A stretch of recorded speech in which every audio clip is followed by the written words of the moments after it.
Hello everybody, it's Padboss and it's going to be a guide on how to hunt Graahks for profit. Now whilst they can be hunted at level 41 I believe, the requirements for this guide are going to be 70 hunter, 30 constitution and partial completion, basically just starting Fairy Tale Part 2. You only need to have done Fairy Tale Part 2 up to the point where you are given permission to use the fairy ring system, as it makes doing this a lot easier.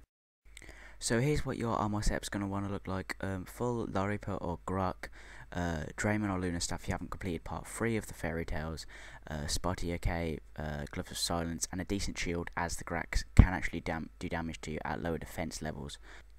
So your inventory is going to want to look like this: a teasing stick, a bone crusher, a knife, and 25 willow logs. If you haven't got the bone crusher, you can substitute that, but obviously that helps with the bones that the Graahks drop for you. There's no hatchet there because some people like to cut down the trees and constantly keep filling their inventory with logs so they can stay there for longer and get a full inventory of fur.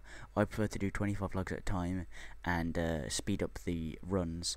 I feel that this lessens the boredom that you might feel from just staying in one area and doing the same thing over and over again. Onto the run itself. From the bank here in Xanaris, you're going to run down south east to the fairy ring. You're going to be wanting to teleport to CKR. If you could move your mouse quick enough from the location to teleport to location, as you can see, it will cut out the animation of the wheel spinning, which can save you a couple of seconds. Whether it's worth it or not to learn that, it's up to you. And once you teleport here, you're going to want to run west to the spots, as you can see on the mini-map there, the current orange squares. This is the spot that I can do best at, as it were, is the kind of most north one. Little load there, and what you do is you set up the trap and you find yourself a Graahk, you tease it, you jump over, and then as soon as you can, so right click it if you want, jump back over again. What this will do is if the Graahk jumps over your trap, it'll stop it from pushing you out of the way. Immediately loot its corpse. If you get tatty fur, as you can see here, you just drop it on the ground, doesn't really matter. You immediately relay the trap, tease the next one, and repeat the process. One of the reasons I prefer this spot is because, as I said, they can jump over, and if it does jump over, you can run to this one to the east, lay the trap, and the Graahk will actually be stopped by the small plant, and then you can walk back, click jump again, and jump back over. And they can of course do a jump a second time, as this one does on this occasion, at which point you just run back to the first trap, as a Graahk cannot jump over the second one twice in a row but can alternate, and then you jump. And then what I like to do on the next Graahk immediately after I've done this, if I've still got the one to the east still set up, I try and use that one first, as otherwise I find I end up forgetting about it.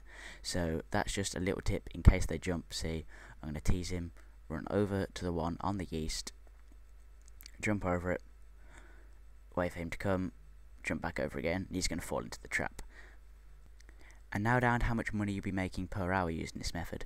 As you can see, I got 11 Graahk furs off those 25 willow logs. That's a little bit under average. You tend to get about half, so 12. But if you do get 11 in an 8-minute trip, which is on average what you get, if you can do that consistently for an hour, you'll be looking at 623k per hour. As you level up Hunter, what will happen is the amount of tatty furs compared to the amount of perfect furs you'll get will change to the point where you'll be getting a lot more perfect furs than tatty furs. So as you can see, at 80 Hunter you could be looking at 700k an hour, 90, 800k, and even at 99 people have been getting over 1 mil an hour, especially when the prices are slightly up. So overall it's a very good way to gain money. You don't need particularly any high combat stats. Training to about 70 Hunter isn't really that hard, doing a combination of falconry or chin chompers. Anyway, thanks for watching the video. If you did enjoy the video, please give it a like, and if you really want to, subscribe. Anyway, I've been Padboss, and I'll see you soon.